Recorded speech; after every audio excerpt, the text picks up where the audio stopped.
So we're ready to restart. Do you hear me? Good, thank you.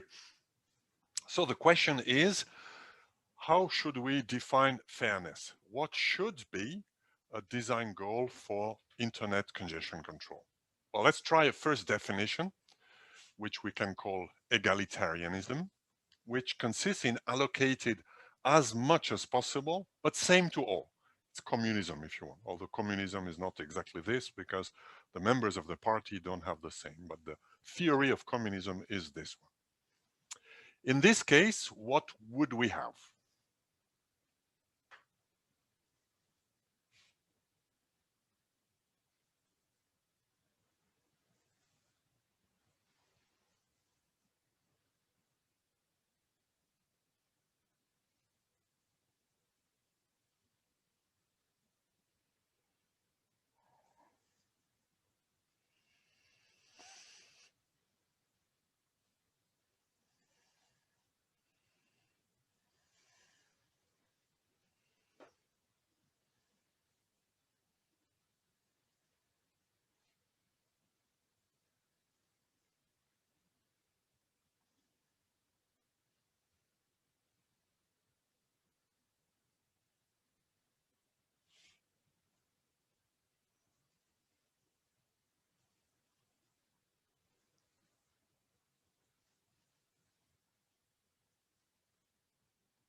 I close the poll. The majority says B, which is the correct answer. We have to solve an optimization problem, maximize the common value of those three variables, subject to the constraints. Since they're all common, I have only one variable. Maximize X subject to those constraints, and that's a problem in one variable that's easy to solve. We find that the max is, of course, the second inequality is more constraining than the first, and the solution is 1 megabit per second. So we would give one to everyone, right? But this is, we are back to the first case we saw an hour ago.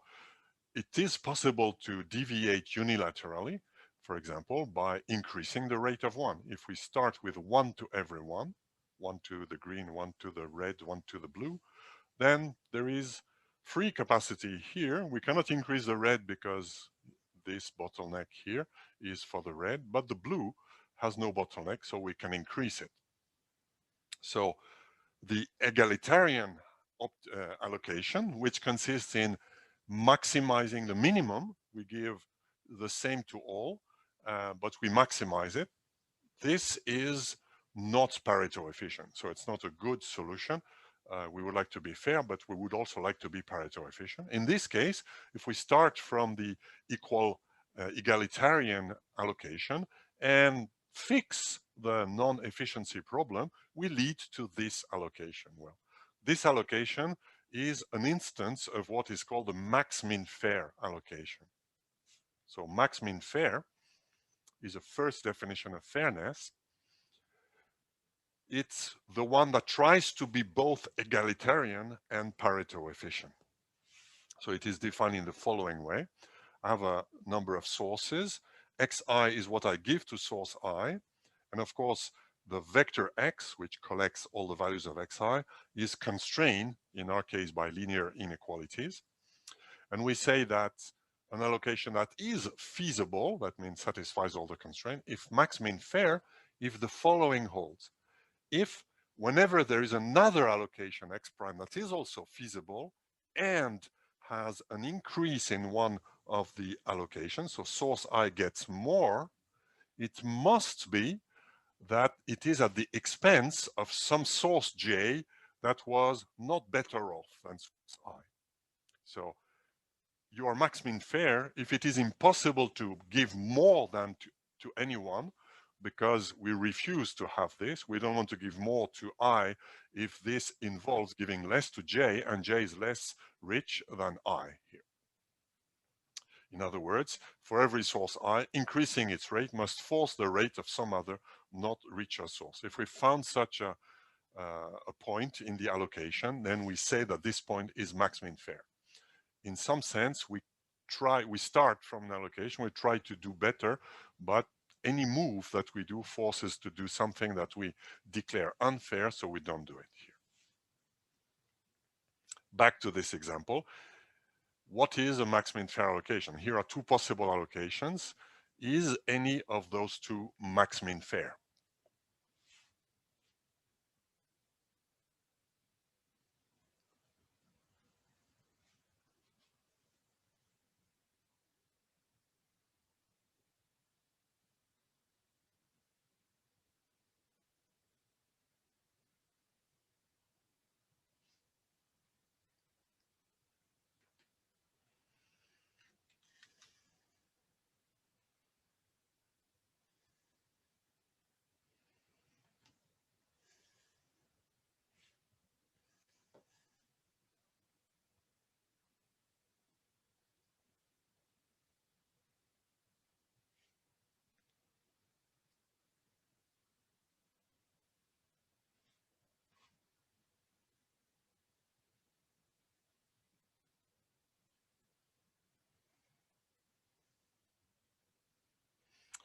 I close the poll.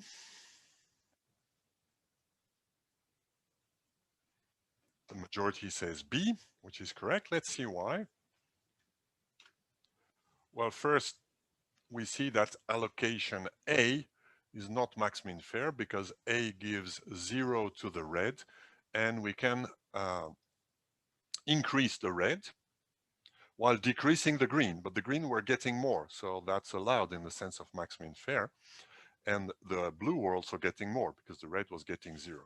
So it's possible to increase, to give some epsilon to the red, and we still satisfy all the constraints, so we can do better than A in the sense of max-min fairness. So A is not the max-min fair allocation.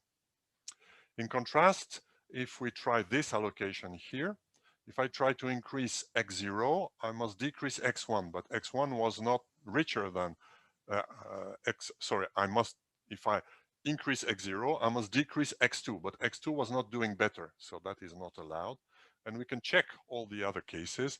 Any move we're trying to do forces us to do something that we declare unfair. So we have reached a stationary point. This is a max-min fair allocation, this one here. 1 megabit, 9 megabit, and 1 here. In general, we might wonder, how do we do, what can we say in general about the max-min fair allocation? Well, the good news is it's very simple. First, for any abstract problem, the max-min fair allocation is unique. When I say abstract problem, I mean a problem where there are resources. So there is a feasible set, the set of feasible rate. In our case, the set of feasible rates with our simplistic model is defined by linear inequalities. So it is always a convex set. If the set is convex, there always exists one max-min fair allocation. And in any case, it's always unique. So in our case, there is exactly one max-min fair allocation. So in all the examples we can think of in networking context, there is always one max-min fair allocation. One thing that's also easy to see is that the max-min fair allocation is always Pareto efficient because we cannot increase it unilaterally. The converse is not true. We have seen, for example, that the allocation that maximizes the throughput, that gave 0 to the red sources, is Pareto efficient, but is not max-min fair allocation. So this is the theory, but there is more. There is a practice. In practice, there is a very simple algorithm called water filling that can give the max-min fair allocation. And it works as follows. You do a loop where at every step of the loop, you try to increase the rate of all sources that you can increase to the largest possible value, giving the same to all, a bit like we did in the egalitarian allocation, until you reach some limits, So when a limit is reached, you look at the sources that are using the links that are saturated. And those that are saturated, you freeze them. You don't move them anymore. And then you do it again until you have no source that can be moved. At every step here, you will at least freeze one source. So this will stop in a number of steps that, in the worst case, the number of sources. So let's do it here to this system that we have. At step 1, we give the same rate to everyone. Well, this was the quiz we saw a few minutes ago. That's the egalitarian allocation. We give 1 to everybody. Then we need to examine, with this allocation, 1 to everybody, what are the bottleneck links, what are the sources that are affected. Then the blue is not affected, but the red and the greens are affected by the second link that is now saturated. So in step 2, we move only the blue source and we give the maximum we can to the blue source, which gives 9. This is exactly what we had discussed a few minutes ago. So this is precisely the max-min fair allocation here. So let's see if you can do it for a more less trivial example. Here, this is something sometimes called a parking lot scenario, where you have a number of links that are used in series. They all have a capacity C. You have one flow that goes all through the network, and you have local flows at every hop here. What is the max-min fair allocation for this scenario?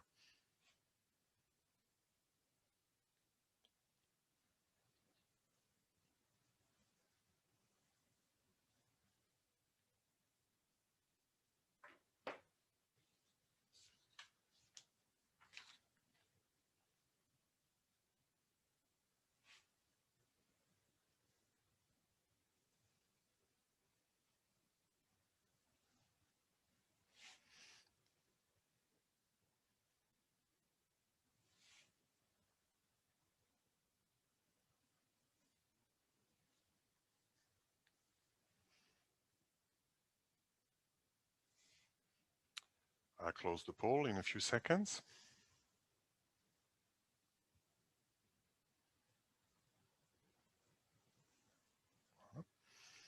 And here, quasi everyone says A, and that was a very easy example. We do water filling, so we increase all the values. We give the same value to all and we increase all. We obtain C/2, and then every source has a bottleneck at exactly the same time. So this is a completely atypical example, but this is what happens here. But why do we look at this example? Well, because somebody said, this is perhaps the allocation I would like to have. And this allocation, in some sense, is trying to give proportionally to what you use. Here we could say flow 1 is using 1 resource. There are 4 resources that have a capacity C, and flow 0 is using 4. So it would make sense to give 4 times more to flow 0 than to flow 1. So that's another philosophy. It's not communism. It's perhaps something more elaborated here. And this is exactly a valid observation that in the context of communication network, or more generally resource allocation problems, max-min fairness is used, but some people criticize it by saying that the max-min fair allocation ignores totally the use of the network resources here. And this is illustrated here by the fact that the red flow gets exactly the same as the blue, but the blue is using much less. So in some sense, this fairness criterion completely ignores that fact here. This has motivated people to give a second definition of fairness, which is widely accepted in the context of networking and computer systems, which is called proportional fairness. Here it's a bit more complex, but it tries to mitigate the effect that we saw a minute ago. We say that a feasible allocation is proportionally fair, so the context is the same. I have possible allocations, x, a vector x that is subject to constraints that are capturing the network constraints. And we say that, and the question is, how much should we give to every source? So we ask the question, a given allocation, x, is it proportionally fair? Well, it is, if first it is positive, it gives non-zero to everyone. And for other, I give this because I will need to divide by xi. For any other allocation, this number here must be negative or 0. So why do we do that? Well, this number here is the total rate of change. It is saying if I have another allocation that differs from our allocation by some quantity that I call delta xi, then if my allocation x is Pareto efficient, it means that if I deviate from it, some delta will be negative, but some data will be positive. And we want to see what is the total rate. So we take the sum of the relative changes, the delta divided by x. If the sum of the total rate, the rate of change is negative, then we say it's bad. We should not do that because in average, when we move away from this moves is in average not good because it has a negative score here. And we will say that it is not. So if that is impossible, then we will say that this allocation is proportionally fair. So in other words, an allocation is not proportionally fair if it's possible to deviate from it by a new allocation such that the average delta, the sum of the relative delta or the average delta is positive. So in average, by deviating, we give more. So we should do that. So this criterion, which admittedly is a bit more complex, but it has been proposed because it captures two effects. First, it captures the fact that we look at the relative changes, not the absolute shares. And the second is that we integrate everything. So by integrating, we should have captured the effect that if one source is using a huge number of resources, then I can decrease what I give to this source because by removing a small bit from this guy, I can give to many, many other guys. So this integral should be positive. So it should capture this. So let's try your abilities on those two cases here. Here we've seen the max-min fair allocation on this example.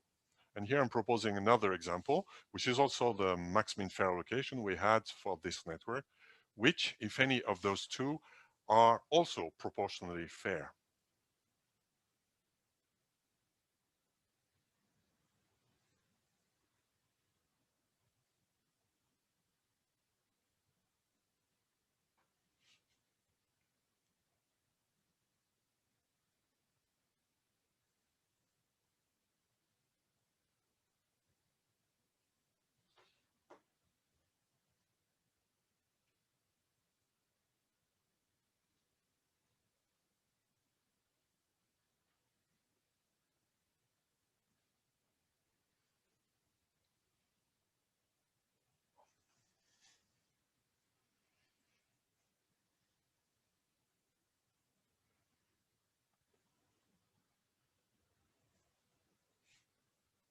I close in a few seconds.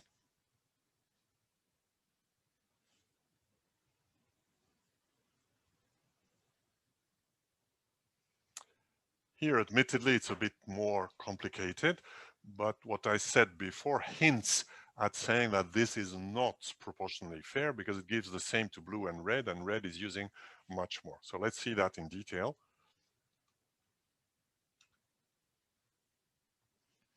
Both are not proportionally fair. Let's look at the first.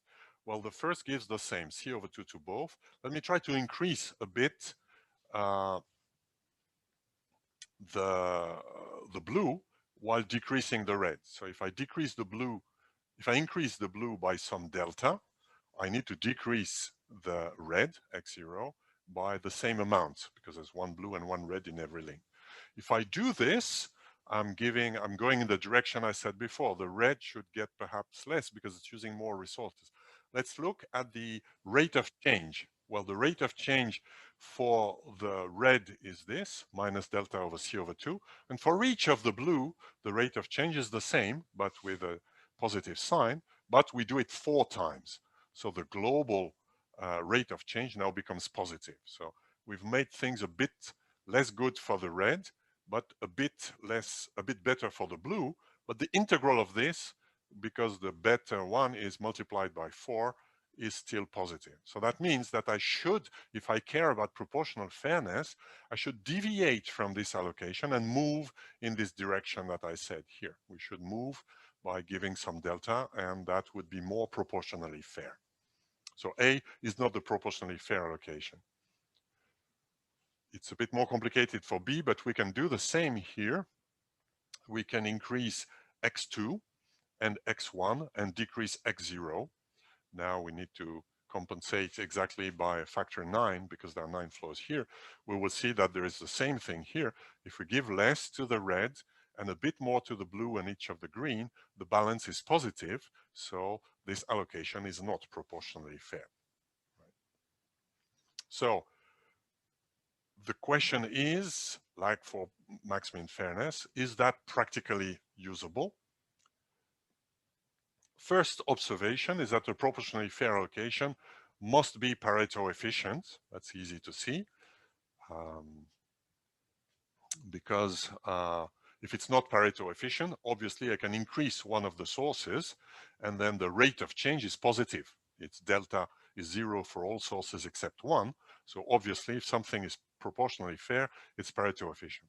But is there a proportionally fair allocation and are we able to compute it? Well, the answer is given by this mathematical theorem that says that if the set of constraints for the rates is convex, which is our case in the context of networking, the proportionally fair allocation exists and is unique, and it's obtained as the solution of a maximization problem where we maximize the objective function j, which is equal to the sum of the logarithms of the rates here. Where if the rate is 0, then this log is minus infinity. So why is the logarithm coming here? Well, it's just because the differential of the logarithm is 1 over x. So intuitively, we're saying if I want to maximize this cost of this penalty function, I can do moves by doing gradient ascent, and I will move in the direction of the gradient. And the gradient says us that if I change a bit the allocation by small amount dx, the rate of change that I will do will be the sum of the dx over x. So that will be my small variation to my objective function. And if I maximize this, I will try to increase this until I reach the maximum. This is a concave function. If the set is convex, there is a maximum. It's strictly concave, so there is a unique maximum.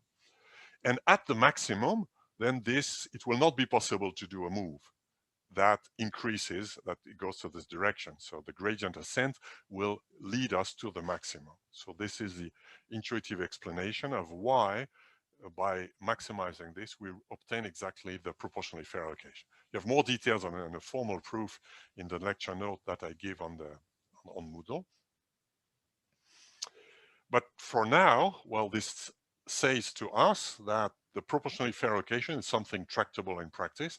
We can reach it by solving an optimization problem. So let's do it for this example. We've seen that the max mean fair allocation is not proportionally fair. So let's try to solve it. We have to maximize the sum of the logs, the 5 logs here, subject to all those constraints here.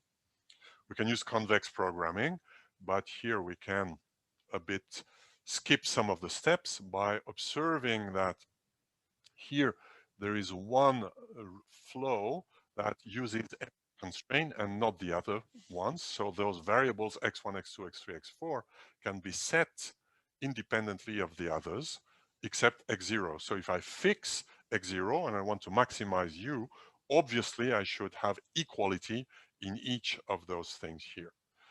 Because if I don't have equality in the first, for example, I can always increase x1 to have it take the value c minus x0. So in reality, we should always have at the optimum value of x0, we should have this that are valid here at the optimum, which transforms our problem into a simpler problem. We have to maximize log of x plus 4 logs of c minus x star. Well, x star is between 0 and x star. So that is now a math analysis 101 problem. We have a function of one variable, we compute its derivative, and we see that it has a maximum at exactly this value, c x star equal to c over 5 here. That means that we should give c over 5 to the red and 4 times more to the blue, which was what the intuition was saying to some of your answers to one of the previous quiz. So this is exactly the proportionally fair allocation, and we see that it deserves its name. It gives, at least in this example, rates that are in proportion to the usage of the resources here. So we've done it for the first example. For the second example, which I'm not asking you to compute, but I'm saying among those 4 allocation, one that I computed for you is the proportionally fair allocation. Which one is it?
I close the poll in a few seconds.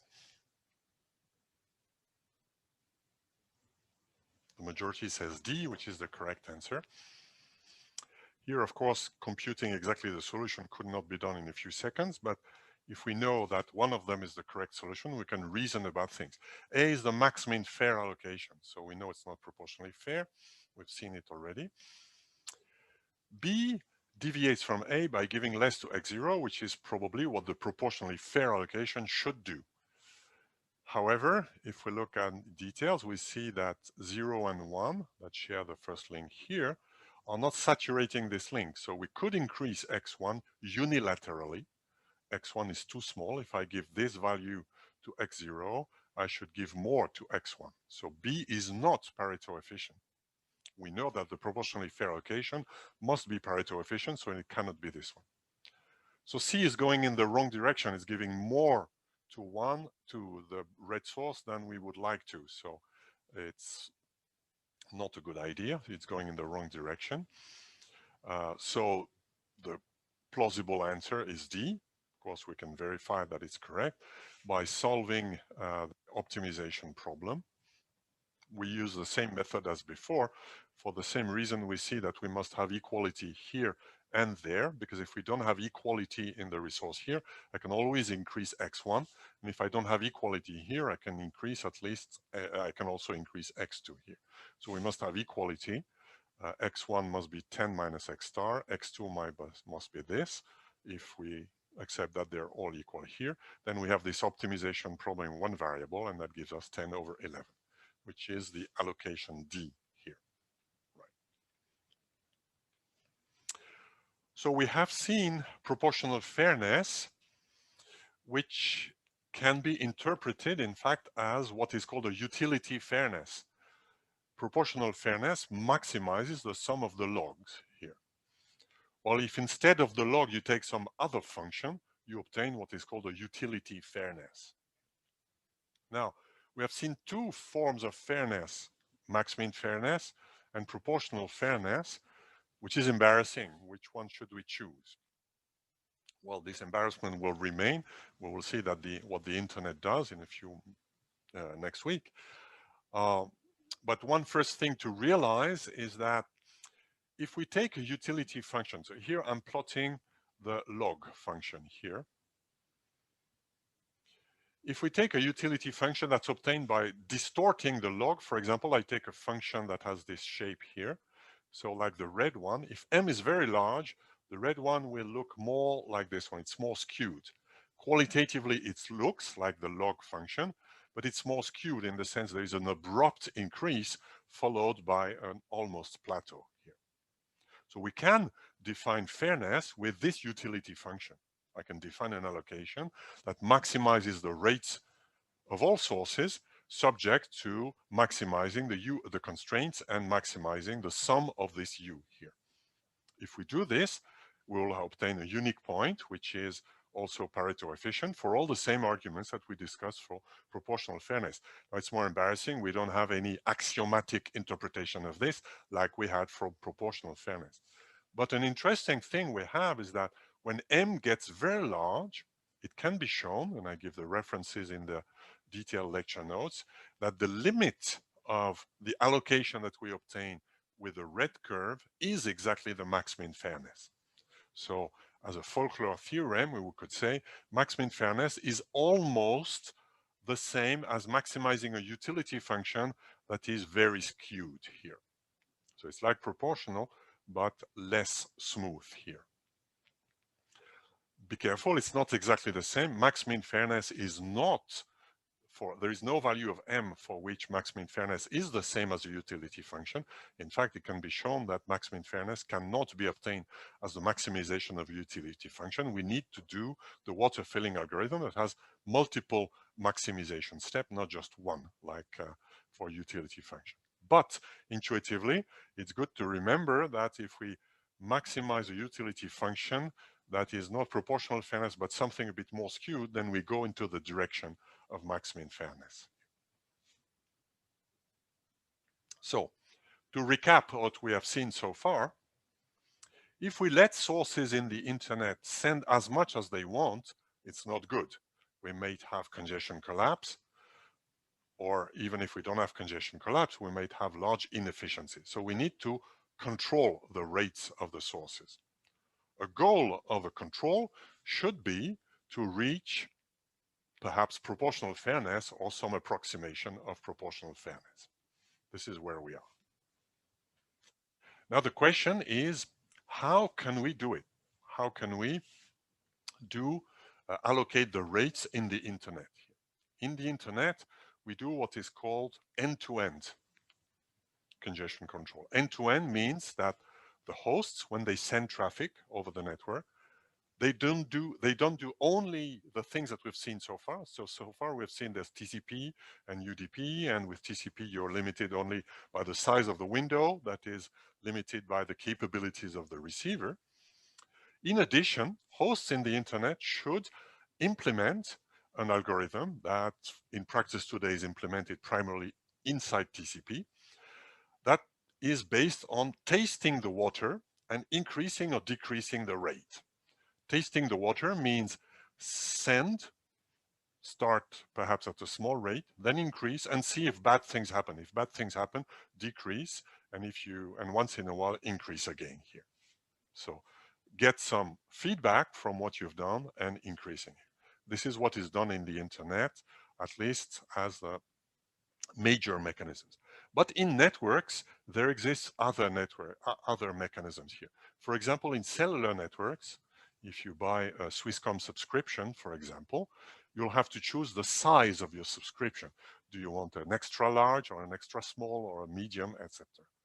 That means that the cellular network, like Swisscom, is controlling how much you receive, not by using the end-to-end control of the internet, but by using other mechanisms, which are based on explicit rates. So when you're connected to a Swisscom base station, the base station will say to your device how much you're allowed to send based on criterions which are typically proportional fairness with some weights. If you have an extra large subscription, you will have a utility function, which is not the log of your rate, but the log of your rate multiplied by a factor 10, for example, here. So this is what is typically done. And the way it's implemented is your station receives an explicit message every few seconds. You receive an update that says now you should send at most at this amount of traffic. Not because the physical link allows you, but because I am dictating you to do so. I am dictating you to do so because you're sharing a cell of my network with other guys, and we need to do a fair sharing, which in that case is given by me. So the mechanism can be rate-based. It's a bit like SDN, if you want. You have a central controller that gives the rate here. There are other mechanisms that are used, for example, fair queuing, where instead of explicitly saying to sources how much you can send, you can have, instead of having a queue that serves packets in a FIFO manner, you can have one queue per flow, and then you can use, for example, round robin that will say the server visits the queues one after the other and serves one packet of every queue. That will share the capacity fairly, at least in some sense, within the queues.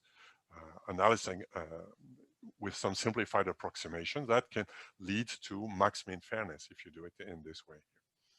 So those are various mechanisms that exist, but we will now focus on the end-to-end mechanism. We'll talk more about the fair queuing per flow at the end of next week. Right now, let's see how we can do end-to-end control here.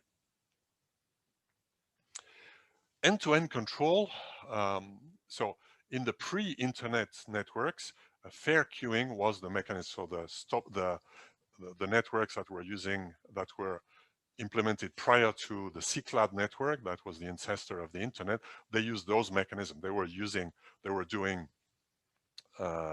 store and forward, and they were computing in every queue on the store and forward node, serving round robin, perhaps with wait, and this was the way the capacity was shared here. But there was a superior network at those times that was called the DECnet, the network of the company DEC. So the company DEC is dead. So it means having superior technology doesn't mean that you survive. At that point, the DECnet network was by far the better network. When this was happening, I was working at IBM, and I was working with multi-protocol routers that had IBM protocols, DECnet and TCP-IP. And the problem with TCP-IP is that it was not congestion controlled, so it was using all the capacity. So you had to block artificially the capacity of TCP because it was not controlled at all. But the DECnet protocol was doing a perfect control, achieving something very close to proportional fairness. And how was it doing it? It was using what is called a DEC bit, which I will explain now, and which today is present in the internet in the form of ECN, explicit congestion notification here. How does the DEC bit work? Well, it's based on the following principle. We will control the rates of the sources by sending a feedback to the sources, and the sources will react to this feedback here. But the idea, the genial idea, was that this feedback could be a single bit. If you talk to control theory people, they will send you feedback that is typically much more elaborated than a simple bit, but this was done by computer science people, so they saw, why don't we do a single bit of feedback? So the feedback is saying how much the link are saturated, if you're reaching capacity, how full the queues are. Right? So the network sends you one feedback, and the source does the following. So the feedback is 0 when the network is not saturated. So in this simplistic model, the network is a single link. We will see later how we extend that to a complete network. So we have a single link here. If the capacity is not, if we are below capacity, the feedback is 0. If we are at capacity or before or above, then the feedback is 1. So the feedback here is negative thing. If we receive feedback, things are bad, we should decrease. So we expect that the sources will reduce the rate. In the simplistic model, time is discrete. So sources will compute a locally its new rate at time t plus 1 by reducing its rate when yt is 1, otherwise it will increase. Now, one of the issues if you do such a system is what are the increase and decrease laws? Now, because we want to be simple, we do linear things. So the things that were proposed by Raj Jain and DECbit was, if the feedback is negative, the new value is a linear combination of the previous and a constant, so an affine transformation. So we multiply the existing rate by U1.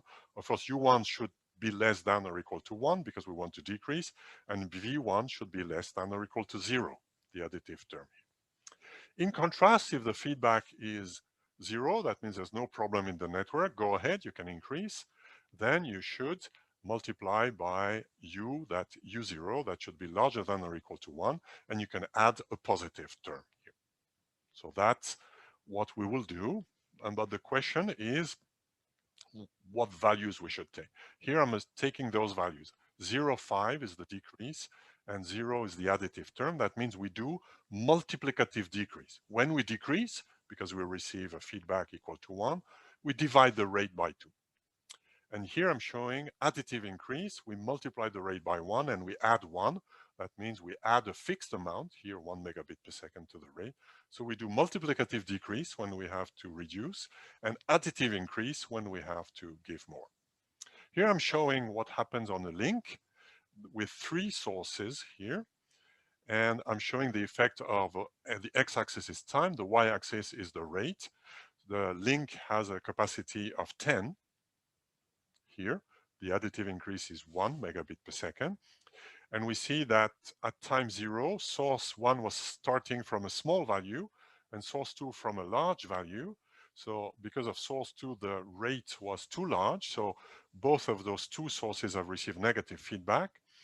So they decrease, and then they get below the capacity, and source 1 gets feedback, they receive positive feedback. So source 1 increases, source 2 increases also, but we see that there's oscillations.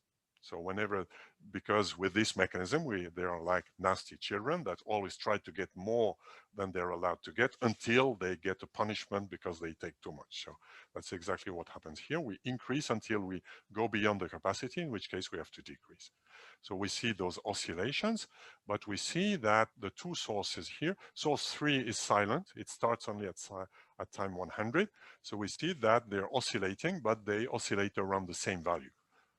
1 was starting very small, 2 was starting very large, but at the end they converge to, or they oscillate around something that in average is the same value. So it seems to work in some sense, that it makes sure that we get the capacity of the link. The capacity link of here is 10. Of course, we go above the capacity for short periods of time, which is possible because we have a buffer. And we see that it seems to work. Even better, we see that at source 100, source 3 is starting. It starts from 0. And the question is, will we be able to automatically detect this? And the answer is yes. We see that then we get negative feedback. And these simple rules eventually make that the sources 1, 2, and 3 converge to the same value, which was before 50% of the capacity and now is 1/3 of the capacity. So it does seem to work with oscillations here. So here I've given one example. What should we do if we accept such a general control law? I gave some possible value. What should we do? In order to understand what we should do, let's analyze what happens here. Here I'm assuming I have only 2 sources in a network, and I'm plotting on the x-axis the rate x1, on the y-axis the rate x2. And here the capacity is in this simple scenario is x is c, and we go beyond capacity when x1 plus x2 exceeds c.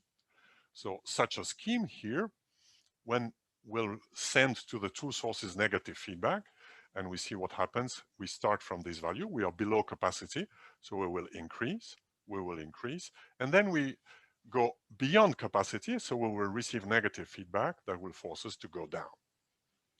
Ideally, where we should go is here, at least in this simple example, because we want a fair allocation.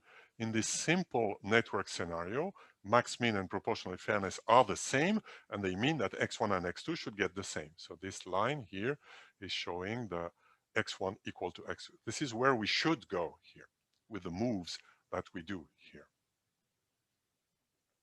So let's understand what the moves are doing. Here I'm plotting 2 possible moves. Which one do you think corresponds to additive increase, multiplicative decrease, and the converse here?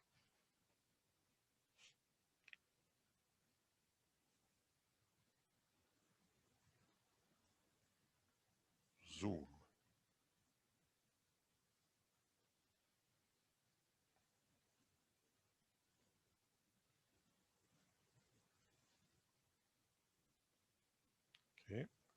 it again.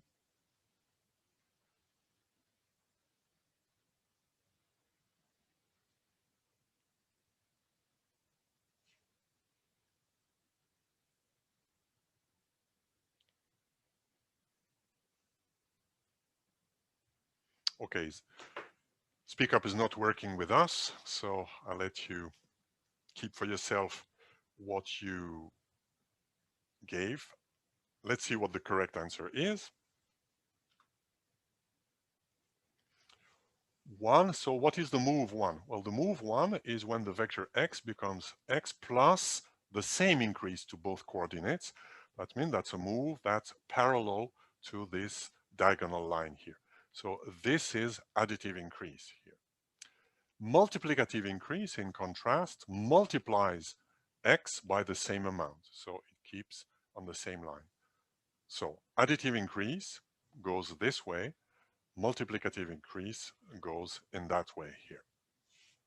Well, that simple observation is at the heart of what is done in the internet today, because now if we plot all the possible moves that we can do if we take linear laws, we see that when we increase, if we increase multiplicatively, we go in this way. And remember, the goal is to come close to this point. So if we are here by doing a multiplicative increase, we don't get closer to this line.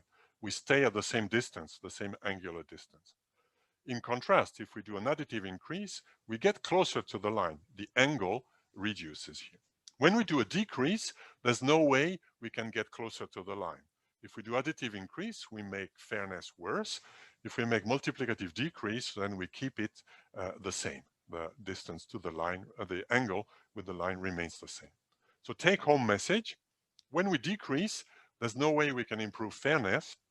When we increase, we improve fairness if we do additive increase. And if we decrease with additive decrease, we worsen fairness.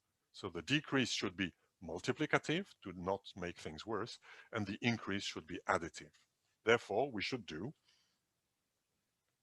if we do a linear control, we should do additive increase, multiplicative decrease. And this is, in fact, what was implemented, is implemented in DECBit, what was implemented in the internet after the first congestion collapse, and is what still remains largely what is at the heart of congestion control in the internet today. Voila, I've stolen 2 minutes of your time. That's all for today. We will see next week how this goes into practice. I thank you very much for your attention and wish you a good continuation and good exercises.